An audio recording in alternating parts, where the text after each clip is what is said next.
तो YouTube channel YRS class में एक बार फिर से आप सभी लोगों का बहुत बहुत स्वागत है। जैसा कि दोस्तों आपको पता है कि आज दिनांक 9 अप्रैल 2022 को यूपी बोर्ड में विषय समाज विज्ञान का पेपर हुआ। जैसा कि दोस्तों आप लोगों के सामने पेपर है, तो दोस्तों आज की इस वीडियो में मैं आप लोगों को समाज विज्ञान के पेपर का पूरा हल इस पूरे वीडियो में बताने वाला हूं। यदि दोस्तों आप इस चैनल पर नए हैं तो इसे आप लाइक, सब्सक्राइब और शेयर ज़रूर कर दें ताकि आने वाला नोटिफिकेशन वीडियो आप लोगों तक आसानी से पहुंचता रहे। तो दोस्तों कोड आपका है 825, BX कोड का है समाज विज्ञान। दोस्तों ये जो प्रश्न पत्र है यह आपको 2 खंडों में विभक्त किया हुआ रहेगा। खंड का एवं खंड खा में विभाजित हैं। प्रत्येक खंड के सभी प्रश्नों को एक साथ हल करना आवश्यक है। प्रत्येक खंड का उत्तर नए पृष्ठ से यानी नए पन्ने से प्रारंभ किया जाए। दोस्तों खंड का में जितने भी बहुविकल्पी से लेकर अतिलघुत्तरी से लेकर लघुत्तरी के विस्तृत के जितने भी प्रश्न हैं इस वीडियो में मैं आप लोगों के सामने अच्छे तरीके से बताने वाला हूं। तो दोस्तों इसमें प्रश्न नंबर 1 आपके सामने यहां से कह रहा है खंड का। तो दोस्तों खंड का जो पहला प्रश्न है बहुविकल्पी को आपके सामने कह रहा है संयुक्त राष्ट्र संघ की स्थापना कब हुई। दोस्तों ऑप्शन आ है 1945, बा ऑप्शन 1920, सा ऑप्शन 1942 और दोस्तों द ऑप्शन है 1947 ईस्वी। तो दोस्तों आपको याद क्या रखना है, संयुक्त राष्ट्र संघ की जो स्थापना हुआ था दोस्तों वो 24 अक्टूबर 1945 ईस्वी को हुआ था। दोस्तों कब हुआ था, 24 अक्टूबर। दोस्तों कब, 24 अक्टूबर 1945 ईस्वी को संयुक्त राष्ट्र संघ की स्थापना हुई, जो कि दोस्तों इन चारों ऑप्शन में ऑप्शन नंबर आपका पहला सही है। 1945 24 मार्च 24 तो दोस्तों 24 अक्टूबर 1945 ईस्वी को संयुक्त राष्ट्र संघ की स्थापना हुई। और दोस्तों इसका जो मुख्यालय है ना, उसका मुख्यालय कहां पर दोस्तों है, न्यूयॉर्क में है। यानी दोस्तों संयुक्त राष्ट्र संघ की स्थापना 24 अक्टूबर 1945 ईस्वी को हुआ था और इसका मुख्यालय न्यूयॉर्क में है। अब दोस्तों प्रश्न नंबर दूसरा आपके सामने कह रहा है भारत में मताधिकार की आयु क्या है। यानी दोस्तों भारत देश में जो मत देने का अधिकार है, जो वोट देने का अधिकार है, वो कितने वर्ष के व्यक्ति वोट दे सकते हैं। दोस्तों पहला 21 वर्ष, दूसरा दोस्तों है 20 वर्ष, तीसरा यहां से 25 वर्ष, चौथा दोस्तों है आपका 18 वर्ष। दोस्तों पहले भारत देश मत देने का अधिकार 21 वर्ष था, लेकिन इसको घटा करके 18 वर्ष कर दिया गया है। इसलिए दोस्तों भारत देश में मताधिकार देने की जो आयु है वो इन चारों ऑप्शन में ऑप्शन नंबर आपका चौथा अर्थात द ऑप्शन सही है। यानी 18 वर्ष भारत देश में अगर कोई इंसान आयु पार हो चुकी है तो वो भारत देश में मत देने का अधिकार उसको मिल जाता है। अर्थात दोस्तों भारत में मताधिकार देने की जो आयु होता है वो आपका 18 वर्ष होता है। और भारत में संयुक्त राष्ट्र संघ की जो स्थापना हुआ था वह 24 अक्टूबर 1945 ईस्वी को हुआ था। अब दोस्तों प्रश्न नंबर आपका तीसरा आपके सामने यहां से कह रहा है स्वराज्य मेरा जन्मसिद्ध अधिकार है और मैं इसे लेकर रहूंगा, यह कथन किसका है। दोस्तों ऑप्शन पहला है गोपाल कृष्ण गोखले है, दूसरा है बाल गंगाधर तिलक है, तीसरा दोस्तों है जवाहरलाल नेहरू है, चौथा है महात्मा गांधी। तो फ्रेंड आपको याद क्या रखना है, स्वराज्य मेरा जन्मसिद्ध अधिकार है और मैं इसे लेकर रहूंगा। दोस्तों इन चारों ऑप्शन में ऑप्शन नंबर आपका दूसरा सही है, बाल गंगाधर तिलक। दोस्तों मशहूर स्वतंत्रता सेनानी बाल गंगाधर तिलक की बाद में इन्हें लोकमान्य तिलक की उपाधि दी गई। यानी दोस्तों स्वराज्य मेरा जन्मसिद्ध अधिकार है और मैं इसे लेकर रहूंगा, यह कथन बाल गंगाधर तिलक का है। बाद में दोस्तों इनका नाम लोकमान्य तिलक की उपाधि से दी गई थी। दोस्तों प्रश्न नंबर 4 आपके सामने यहां से कह रहा है प्रथम विश्व युद्ध का प्रारंभ कब हुआ था। दोस्तों पहला ऑप्शन है 1914, 1939, 1919, 1942। तो फ्रेंड प्रथम विश्व युद्ध का जो प्रारंभ हुआ था वो इन चारों ऑप्शन में ऑप्शन नंबर आपका पहला सही है 1914 ईस्वी में प्रथम विश्व युद्ध का प्रारंभ हुआ था। अब दोस्तों प्रश्न नंबर 5 आपके सामने कह रहा है संयुक्त राष्ट्र संघ का मुख्यालय कहां पर स्थित है। जैसा कि दोस्तों मैंने आप लोगों को अभी ऊपर प्रश्न नंबर 1 में बताया था, जो संयुक्त राष्ट्र संघ है इसकी स्थापना 24 अक्टूबर 1945 ईस्वी को हुआ था और इसका मुख्यालय कहां दोस्तों था, न्यूयॉर्क में था। तो दोस्तों संयुक्त राष्ट्र संघ का जो मुख्यालय है वो इन चारों ऑप्शन में ऑप्शन नंबर आपका अर्थात तीसरा न्यूयॉर्क में है। अब दोस्तों प्रश्न नंबर 6 आपके सामने इसमें कह रहा है भारत छोड़ो आंदोलन किसने प्रारंभ किया था। भारत छोड़ो आंदोलन किसने प्रारंभ किया था। तो दोस्तों इन चारों ऑप्शन में ऑप्शन नंबर आपका 10 सही है, महात्मा गांधी। अर्थात दोस्तों भारत छोड़ो आंदोलन महात्मा गांधी ने प्रारंभ किया था। तो दोस्तों यहां से पहला प्रश्न जो आपके सामने कह रहा था संयुक्त राष्ट्र संघ की जो स्थापना दोस्तों हुआ था वो 24 अक्टूबर 1945 ईस्वी को हुआ था और इसका मुख्यालय न्यूयॉर्क में है। भारत में मताधिकार की आयु दोस्तों पहले 21 वर्ष था लेकिन घटा करके इसे 18 वर्ष कर दिया गया, इसलिए ऑप्शन नंबर आपका 18 वर्ष सही है। स्वराज्य मेरा जन्मसिद्ध अधिकार है और मैं इसे लेकर रहूंगा। दोस्तों यह कथन किसने कहा था, बाल गंगाधर तिलक ने कहा था। और दोस्तों बाल गंगाधर तिलक को बाद में इन्हें लोकमान्य तिलक की उपाधि दी गई थी।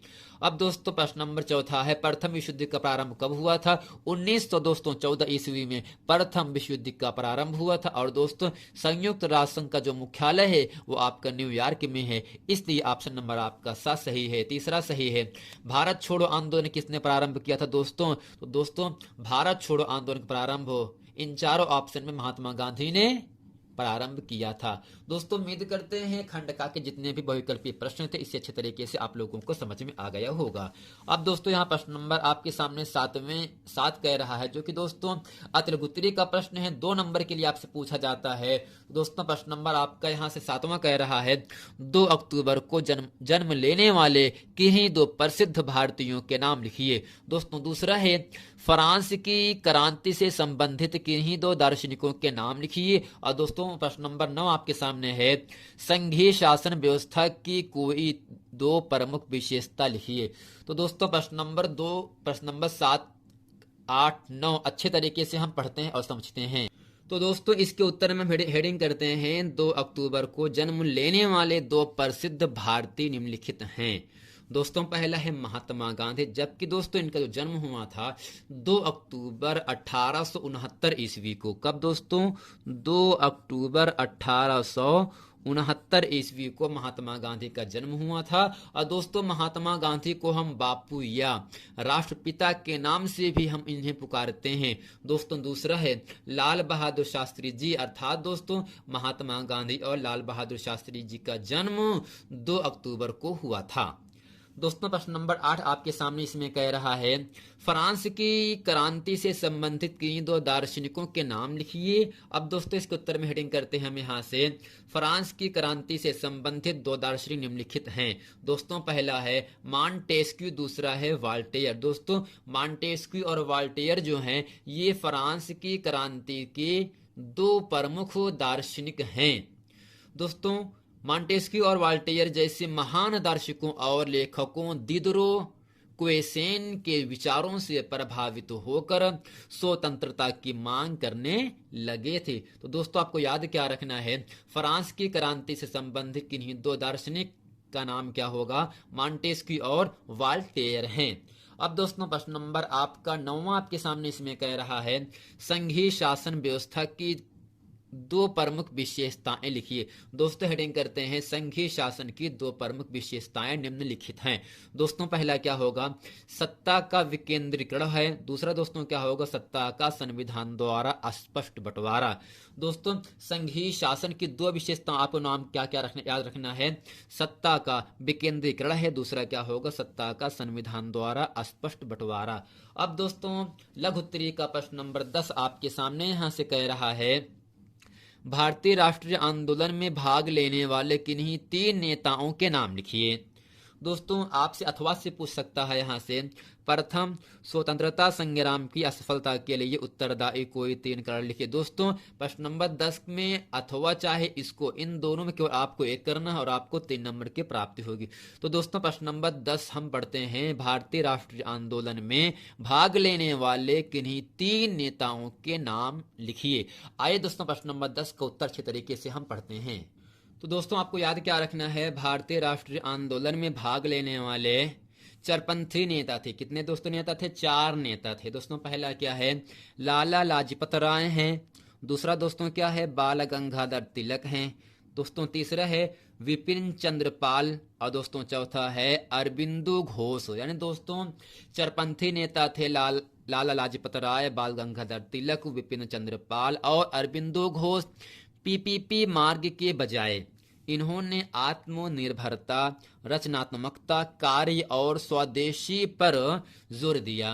प्रशासनिक सुविधा के लिए लॉर्ड कर्जन द्वारा बंगाल विभाजन 1905 ईस्वी की घोषणा के बाद, अर्थात दोस्तों अगर आपसे पूछे बंगाल का विभाजन किस सन में हुआ था, तो आपका सिंपल सा उत्तर होना चाहिए 1905 ईस्वी को बंगाल का विभाजन हुआ था।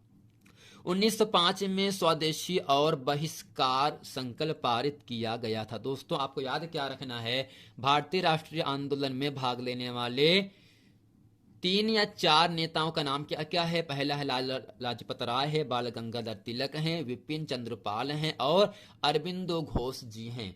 इन दोस्तों चारों को अच्छे तरीके से आप लोगों को याद रखना है। अब दोस्तों प्रश्न नंबर 11 का आपके सामने कह रहा है, सांप्रदायिकता को दूर करने के लिए किन्हीं 3 उपायों का वर्णन कीजिए।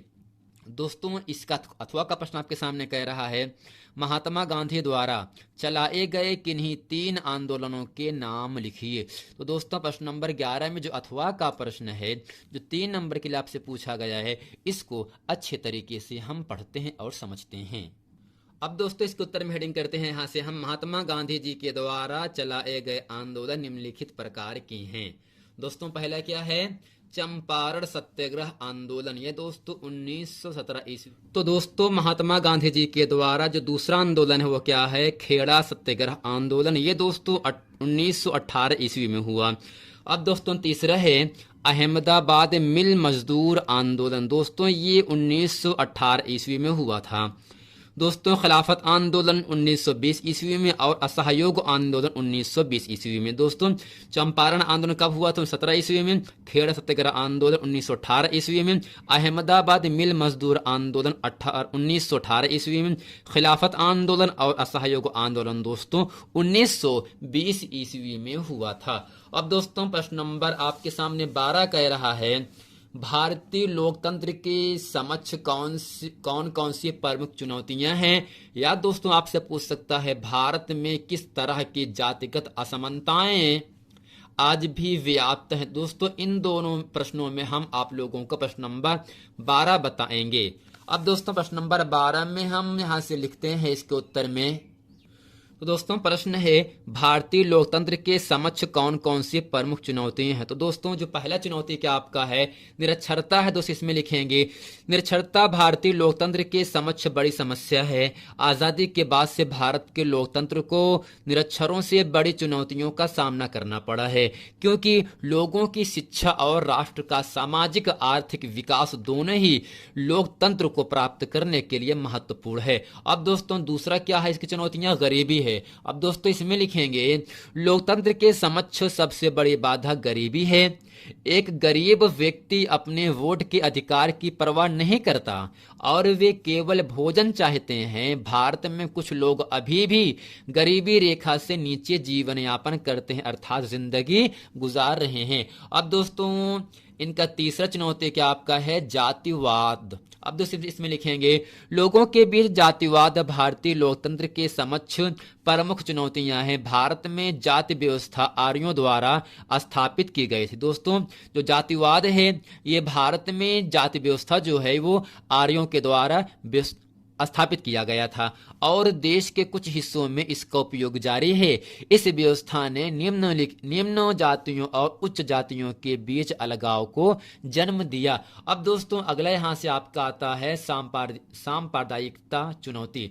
दोस्तों इसमें लिखेंगे सांप्रदायिकता एक ऐसी विचारधारा को प्रदर्शित करता है जिसमें कहा गया है कि समाज धार्मिक समुदायों में जिनका हित भिन्न है और कभी कभी एक दूसरे के भिन्न थी। अब दोस्तों अगला यहां से अंतिम आपका चुनौती आता है भ्रष्टाचार। दोस्तों इसमें लिखेंगे भ्रष्टाचार लोकतंत्र के सामने एक प्रमुख चुनौती तथा समस्या है।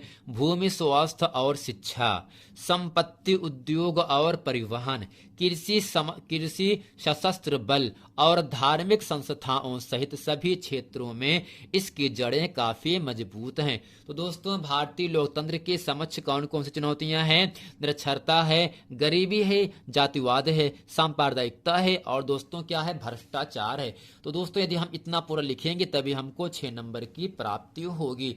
अब दोस्तों प्रश्न नंबर 13 आपके सामने कह रहा है। दोस्तों प्रश्न नंबर 13 है भारतीय राष्ट्रीय कांग्रेस की स्थापना कब हुई थी, इसके उद्देश्य क्या थे? या दोस्तों आपसे पूछ सकता है राष्ट्रवाद से क्या तात्पर्य है? यूरोप में राष्ट्रवाद के उदय होने पर कौन सी परिस्थितियां सहायक हुई? तो दोस्तों हम समझते हैं कि इसे कहते हैं राष्ट्रवाद। दोस्तों आपको क्या समझना है? वह भावना अथवा विचारधारा जिसके माध्यम से जनता में राजनैतिक, सामाजिक व आर्थिक एकीकरण संभव हुआ। यानी दोस्तों वह भावना, यानी इंसानों के अंदर, व्यक्तियों के अंदर वह भावना या वह विचारधारा जिसके माध्यम से जनता में राजनैतिक, सामाजिक व आर्थिक एकीकरण संभव हुआ, इसे दोस्तों हम क्या कहते हैं? राष्ट्रवाद कहते हैं। अब दोस्तों यहां से कह रहा है यूरोप में राष्ट्रवाद के उदय होने पर कौन सी परिस्थितियां सहायक हुई? या दोस्तों प्रश्न इस तरह से भी आपसे पूछ सकता है यूरोप में राष्ट्रवाद के उत्थान के लिए कौन से कारण उत्तरदायी थे? विस्तार पूर्वक लिखिए। दोस्तों इसमें लिखेंगे 18वीं शताब्दी के मध्य तक राष्ट्र राज्यों का उदय नहीं हुआ था। विभिन्न देश अलग अलग भागों में, भाषाओं में, कैंटनों में बटे हुए थे, किंतु 19वीं शताब्दी के प्रारंभ तक राष्ट्रवादी भावनाएं फैलने लगीं और राष्ट्र राज्यों का निर्माण हुआ। यूरोप में राष्ट्रवादी भावनाएं फैलने के लिए निम्नलिखित कारण उत्तरदायी थे। दोस्तों पहला क्या है? मध्यम वर्ग का उदय। दोस्तों 18वीं शताब्दी तक यूरोप के विभिन्न देशों में 2 प्रमुख वर्ग थे, कुलीन तथा दास या कृषक वर्ग। औद्योगिकरण के कारण नए सामाजिक समूह अस्तित्व में आए। श्रमिक वर्ग तथा मध्यम वर्ग जो उद्योगपतियों, व्यापारियों और सेवा क्षेत्रों के लोगों से बने थे, इस वर्ग के कुलीन विशेषाधिकारों को समाप्ति तथा शिक्षित और उदारवादी मध्यम वर्गों के बीच राष्ट्रीय एकता के विचारों को बढ़ाया। अब दोस्तों दूसरा यहां से लिखेंगे उदारवादी विचारधारा का प्रारंभ। दोस्तों 19वीं शताब्दी में यूरोप में एक नई विचारधारा पनपने लगी, उदारवाद। नए मध्य वर्गों के लिए इसका अर्थ था व्यक्ति के लिए आजादी और कानून के समक्ष सबकी बराबरी। उदारवाद एक ऐसी सरकार पर जोर देता था जो आपसी सहमति से बनी हो। आर्थिक क्षेत्र में उदारवाद बाजारों की मुक्ति और चीजों तथा पूंजी के आवागमन पर राज्य द्वारा लगाए गए नियंत्रणों को समाप्त करने के पक्ष में था। नया व्यापारी वर्ग एक ऐसी आर्थिक नीति का पक्षधर था जहां वस्तुओं, लोगों, पूंजी का आवागमन बाधारहित हो। इस विचारधारा ने राष्ट्रीय एकीकरण को बढ़ावा दिया। अब दोस्तों यहां से तीसरा आपका आता है यूनान का स्वतंत्रता संग्राम। यूनान के स्वतंत्रता संग्राम ने पूरे यूरोप में राष्ट्रीय भावनाओं का संचार किया। यूनानियों का आजादी के लिए संघर्ष 1821 ईस्वी में प्रारंभ हुआ। 1832 को कुस्तुनतुनिया की संधि ने यूनान को एक स्वतंत्र राष्ट्र की मान्यता दी। इस स्वतंत्रता संग्राम ने यूरोप के अन्य देशों को भी एकीकरण करने के लिए प्रेरित किया था। अब दोस्तों अगला यहां से आता है संस्कृत की भूमिका। राष्ट्रवाद के विकास में युद्धों व क्रांतियों के साथ साथ संस्कृति की भी महत्वपूर्ण भूमिका रही है। कला, काव्य, कहानियों और संगीत के राष्ट्रवादी भावनाओं को विकसित करने तथा उक्त करने में सहयोग दिया। राष्ट्र के सच्चा आत्मा लोकगीतों, जनकाव्य और लोक नृत्यों से प्रकट होती थी। स्थानीय बोलियों पर बल और लोक साहित्य को एकत्र करने का उद्देश्य राष्ट्रीय भावना को फैलाने था। फैलाने था। जैसे पोलैंड अब स्वतंत्र भू क्षेत्र नहीं था, किंतु संगीत और भाषा के माध्यम से राष्ट्रीय संघर्ष का संगीत का गुणगान किया गया तथा विभिन्न लोक नृत्यों को राष्ट्रीय प्रतीकों में बदल दिया गया। अब दोस्तों अगला आता है जन विद्रोह, यानी दोस्तों जन का मतलब इंसानों द्वारा विद्रोह हो। 1830 ईस्वी के दशक में यूरोप में जनसंख्या में तेजी से वृद्धि हुई। यूरोप के उन लोगों में जहां कुलीन वर्ग अभी भी सत्ता में था और कृषक कर्ज के बोझ तले दबे थे। शहरों और गांवों में कई कारणों से गरीबी थी, बेरोजगारी तथा खाद्यान्न की कमी के कारण लोगों ने विद्रोह करने शुरू कर दिए। इन विद्रोहों के कारण रूढ़िवादी सरकारें कमजोर पड़ने लगी तथा राष्ट्रवादी भावनाएं विकसित होने लगी। ये दोस्तों इतने पॉइंट हम बनाकर लिखेंगे तभी हमको 6 नंबर की प्राप्ति होगी। अब दोस्तों प्रश्न नंबर 14 आपके सामने कह रहा है, निम्नलिखित स्थानों को भारत के लिए रेखा मानचित्र में चिन्ह द्वारा सहित दर्शाइए। सही नाम तथा सही अंकन के लिए आधे आधे अंक निर्धारित हैं। अब दोस्तों प्रश्न नंबर 14 का प्रश्न नंबर पहला है, वह स्थान जहां जलियांवाला बाग हत्याकांड हुआ। तो दोस्तों आपको याद क्या रखना है, जलियांवाला बाग हत्याकांड 1919 ईस्वी में दोस्तों कब हुआ था? 1919 ईस्वी में अमृतसर में। दोस्तों कब? सन 1919 ईस्वी में अमृतसर। तो यहां से लिखेंगे इसके उत्तर में अमृतसर। यानी दोस्तों जलियांवाला बाग हत्याकांड सन 1919 ईस्वी में अमृतसर में हुआ था। कहां दोस्तों हुआ था? 1919 ईस्वी में अमृतसर में जलियांवाला बाग की हत्याकांड हुआ था। अब दोस्तों प्रश्न नंबर आपका दूसरा है, वह स्थान जहां पर उत्तर प्रदेश की राजधानी स्थित है। दोस्तों इसका उत्तर क्या होगा आपको पता होना चाहिए। उत्तर प्रदेश की दोस्तों राजधानी क्या है? लखनऊ है। तो यहां से लिखेंगे वह स्थान जहां उत्तर प्रदेश की राजधानी स्थित है। दोस्तों क्या होगा इसका उत्तर? लखनऊ। दोस्तों 1919 में जलियांवाला बाग हत्याकांड अमृतसर में हुआ था और उत्तर प्रदेश की राजधानी लखनऊ है। अब दोस्तों प्रश्न नंबर तीसरा है, वह स्थान जहां 1929 ईस्वी में भारतीय राष्ट्रीय कांग्रेस का अधिवेशन हुआ था। तो दोस्तों 31 दिसंबर 1931 ईस्वी को। तो यहां से लिखेंगे 31 दिसंबर 1929 ईस्वी को भारतीय राष्ट्रीय कांग्रेस का अधिवेशन लाहौर में हुआ था। हाँ दोस्तों हुआ था लाहौर में। तो इसके उत्तर में लिखेंगे लाहौर में। यानी दोस्तों वह स्थान जहां 31 दिसंबर 1929 ईस्वी में भारतीय राष्ट्रीय कांग्रेस का अधिवेशन हुआ था, उस दोस्तों जगह का नाम क्या आपका है? लाहौर है। क्या दोस्तों है? लाहौर है। अब दोस्तों प्रश्न नंबर दोस्तों चौथा आपके सामने कह रहा है, वह स्थान जहां पर चंद्रशेखर आजाद शहीद हुए थे। दोस्तों इसका उत्तर क्या होगा? इलाहाबाद। दोस्तों क्या होगा? इलाहाबाद में, जिसे नाम दे दिया गया अब प्रयागराज के नाम से। यानी दोस्तों इलाहाबाद में चंद्रशेखर आजाद शहीद हुए थे। और दोस्तों कब हुए थे? 27 फरवरी 1931 ईस्वी को। तो यहां से लिखेंगे 27 फरवरी 1931 ईस्वी को चंद्रशेखर आजाद शहीद हुए थे इलाहाबाद में। और दोस्तों इलाहाबाद में किस पार्क में? दोस्तों इसका उत्तर होगा अल्फ्रेड पार्क में। तो यहां से लिखेंगे अल्फ्रेड पार्क। यानी दोस्तों चंद्रशेखर जी को 27 फरवरी 1931 ईस्वी को इलाहाबाद में अल्फ्रेड पार्क में शहीद हुए थे। कब दोस्तों? 27 फरवरी 1931 ईस्वी को अल्फ्रेड पार्क में इलाहाबाद में चंद्रशेखर आजाद शहीद हुए। अब दोस्तों प्रश्न नंबर 5वां है, वह स्थान जहां पर सूती मिल श्रमिकों का सत्याग्रह हुआ था। दोस्तों इसका उत्तर होगा सिंपल सा अहमदाबाद। दोस्तों क्या होगा? अहमदाबाद में दोस्तों सूती मिल श्रमिकों का सत्याग्रह आंदोलन हुआ था। अब दोस्तों इससे ऐसे भी आपसे पूछ सकता है, केवल दृष्टिबाधित परीक्षार्थियों के लिए प्रश्न संख्या 14 के मानचित्र कार्य के विकल्प स्वरूप, यानी दोस्तों जिनकी नजरें कमजोर हैं उनके लिए यह प्रश्न दिया गया है। जलियांवाला बाग हत्याकांड दोस्तों कब हुआ था? 1919 ईस्वी में। और कहां हुआ था? अमृतसर में। तो यहां से लिखेंगे 1919 में, सन 1919 और अमृतसर में। उत्तर प्रदेश की राजधानी दोस्तों क्या है आपका? है लखनऊ है। अब दोस्तों 31 दिसंबर 1929 ईस्वी में भारतीय राष्ट्रीय कांग्रेस का अधिवेशन कहाँ हुआ था?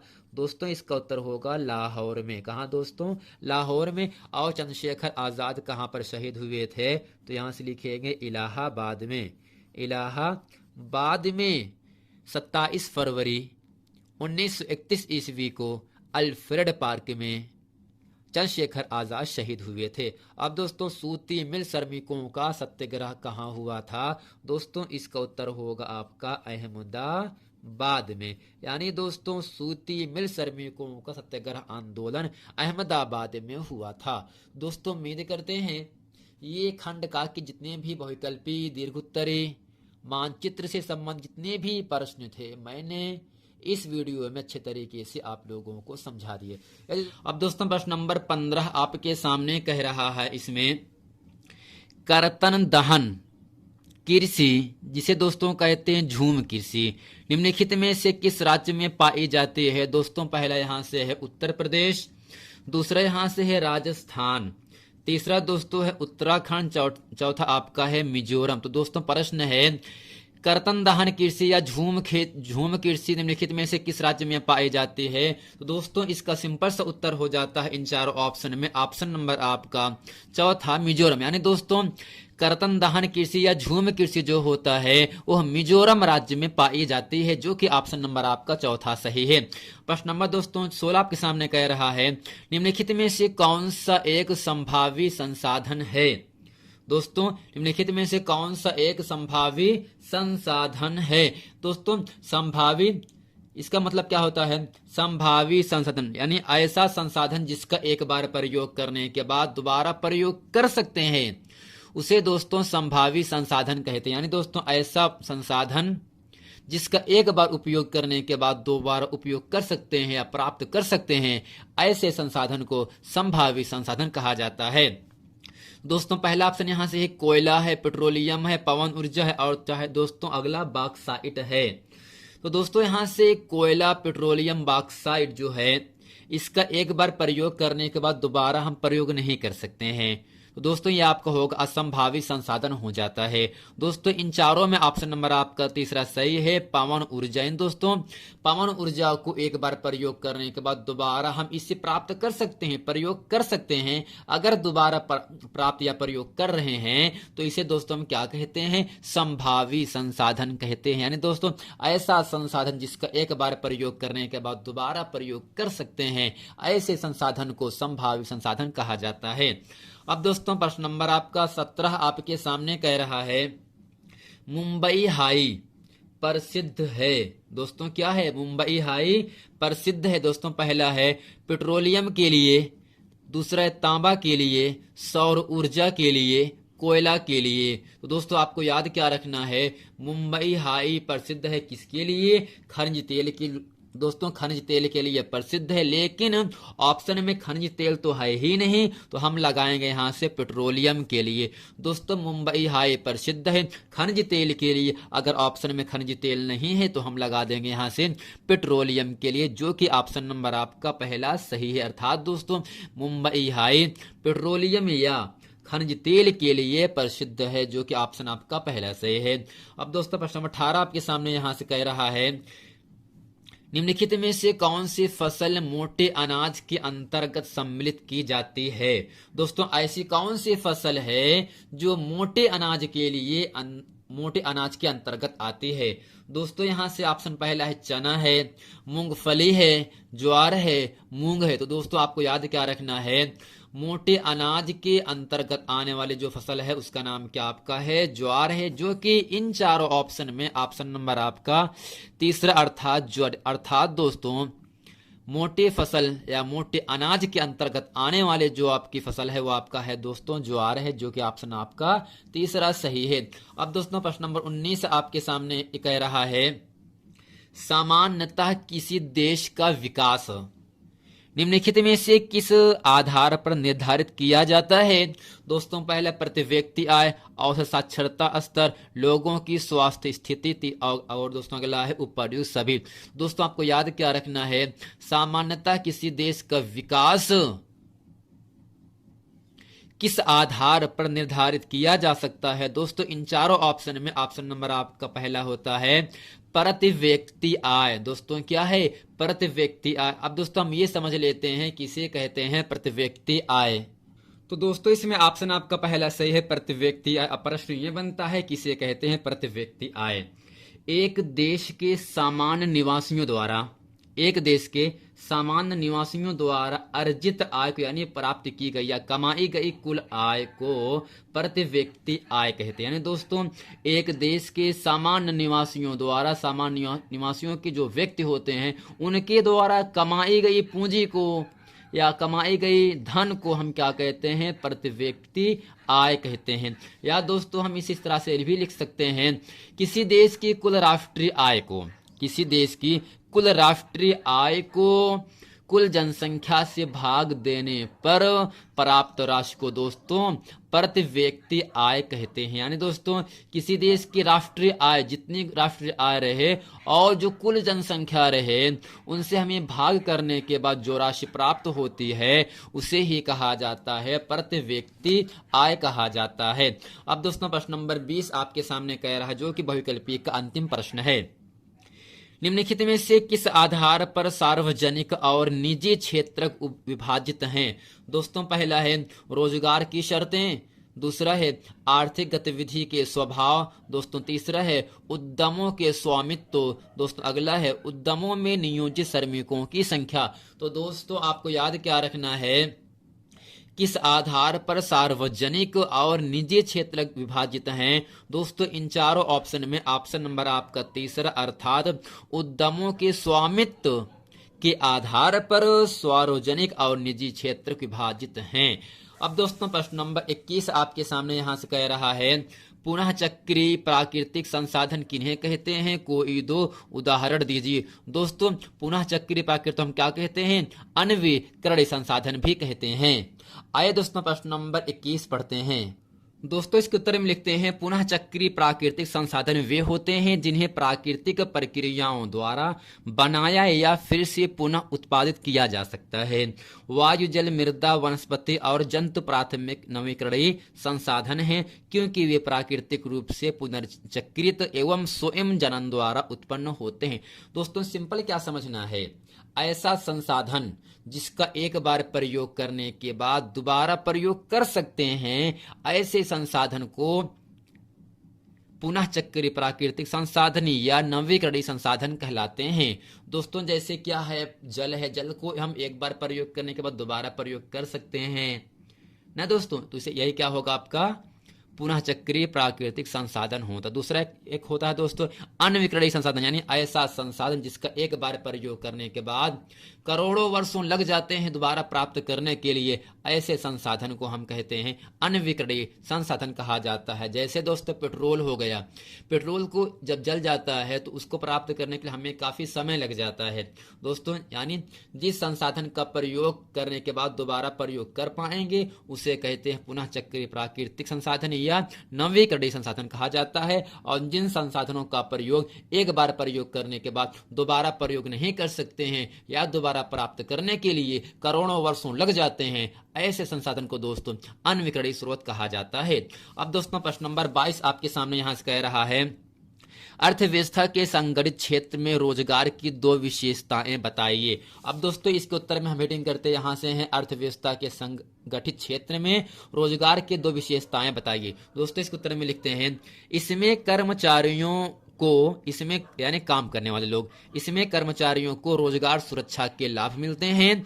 उनमें से एक निश्चित समय तक ही काम करने की आशा की जाती है, उम्मीद रखी जाती है। यदि वे अधिक काम करते हैं तो उन्हें अतिरिक्त वेतन दिया जाता है। यानी दोस्तों इसमें जो कर्मचारी होते हैं उनका रोजगार सुरक्षा के लाभ से प्राप्त होता है। उनमें से एक निश्चित समय तक ही काम करने की आशा रहती, उम्मीद रहती है। यदि वे अधिक काम करेंगे तो उन्हें उस वेतन के अतिरिक्त तो वेतन भी दिया जाता है।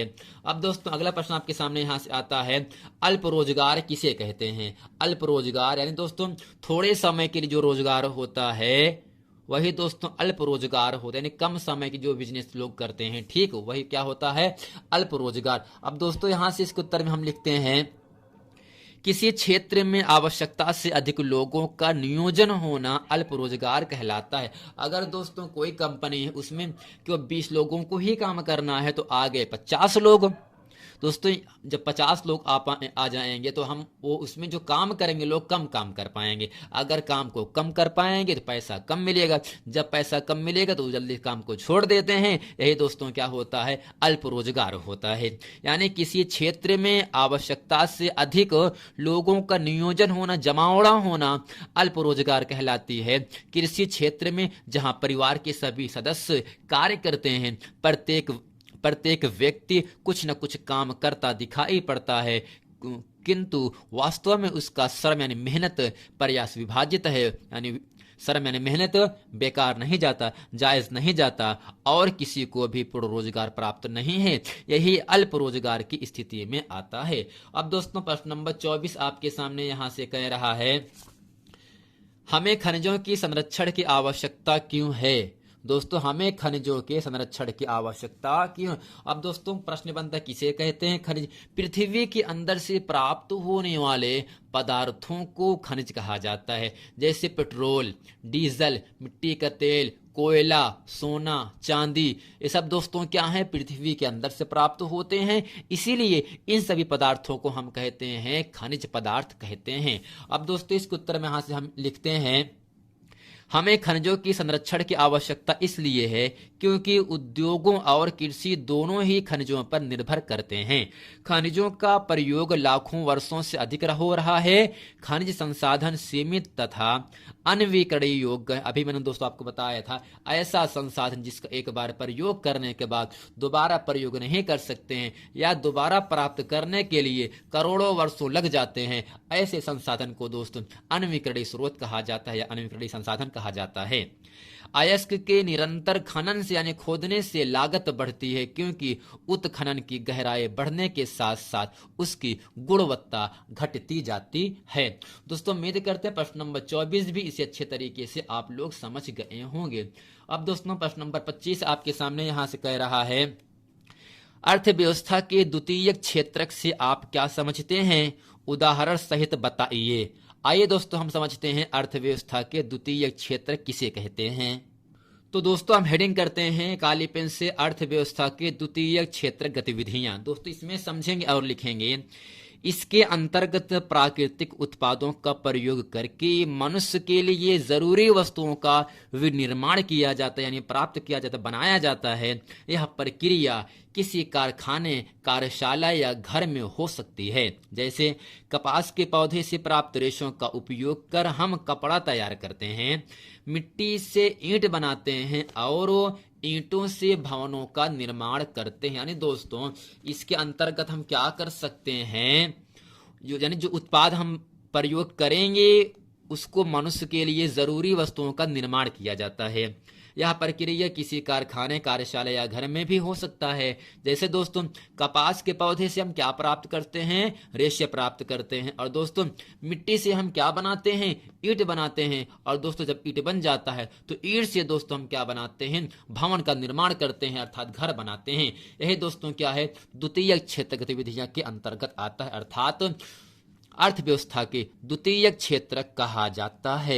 दोस्तों उम्मीद करते हैं द्वितीय क्षेत्र गतिविधियां किसे कहते हैं इसे अच्छे तरीके से आप समझ गए होंगे। अब दोस्तों प्रश्न नंबर 26 कह रहा है, भारत में मिट्टी के प्रकारों पर एक निबंध लिखिए। या दोस्तों आपसे पूछ सकता है भू क्षरण से आप क्या समझते हैं, जिसे दोस्तों कहते हैं मृदा अपरदन यानी मिट्टी का कटाव। मिट्टी का कटाव, जब बारिश होती है तो मिट्टी कट जाती है, मिट्टी का कटना है दोस्तों भूक्षरण या मृदा अपरदन कहलाता है। इसे रोकने के लिए कोई 4 उपाय बताइए।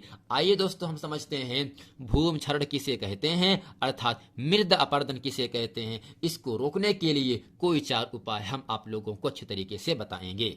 अब दोस्तों इसके उत्तर में लिखेंगे, भूमि के कणों का या मिट्टी के कणों का अपने मूल स्थान से हटने एवं दूसरे स्थान पर एकत्र होने की प्रक्रिया को भूक्षरण या मृदा अपरदन कहते। अर्थात दोस्तों मिट्टी के कटाव को एक स्थान से दूसरे स्थान पर एकत्र होने की जो प्रक्रियाएं होती हैं इस प्रक्रिया को दोस्तों हम कहते हैं भूक्षरण या मृदा अपरदन भी कहते हैं।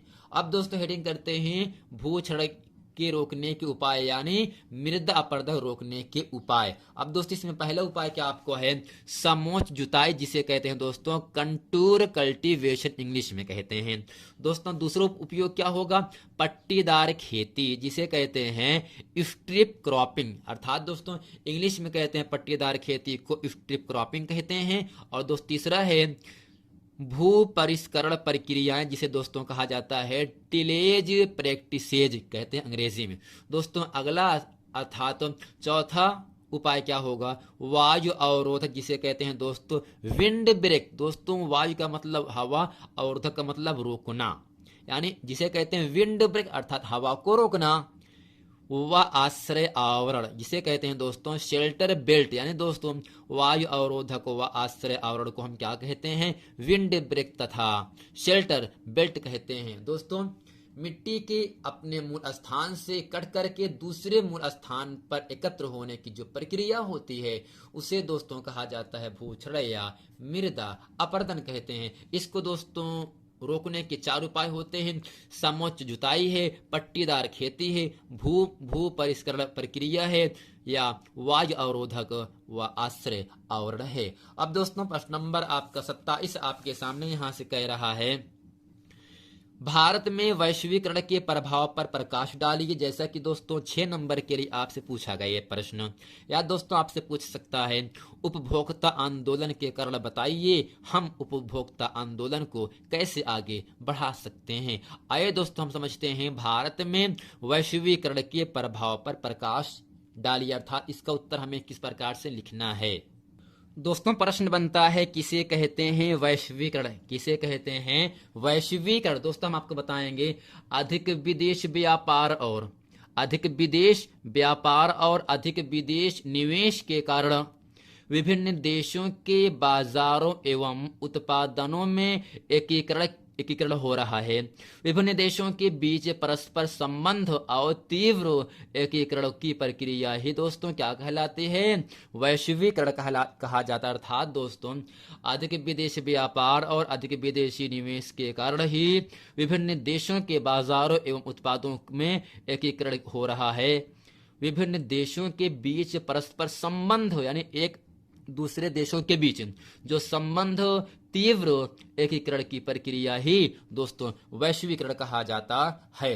दोस्तों हमें कह क्या आ रहा है, वैश्वीकरण पर प्रकाश डालिए। अब दोस्तों इसके उत्तर में यहां से लिखते हैं, या दोस्तों प्रश्न आपसे ऐसे भी पूछ सकता है भारत में वैश्वीकरण के प्रभावों का विस्तार पूर्वक वर्णन कीजिए। अब दोस्तों इसके उत्तर में लिखते हैं भारत में वैश्वीकरण के सकारात्मक तथा नकारात्मक दोनों प्रकार के प्रभाव पड़े हैं।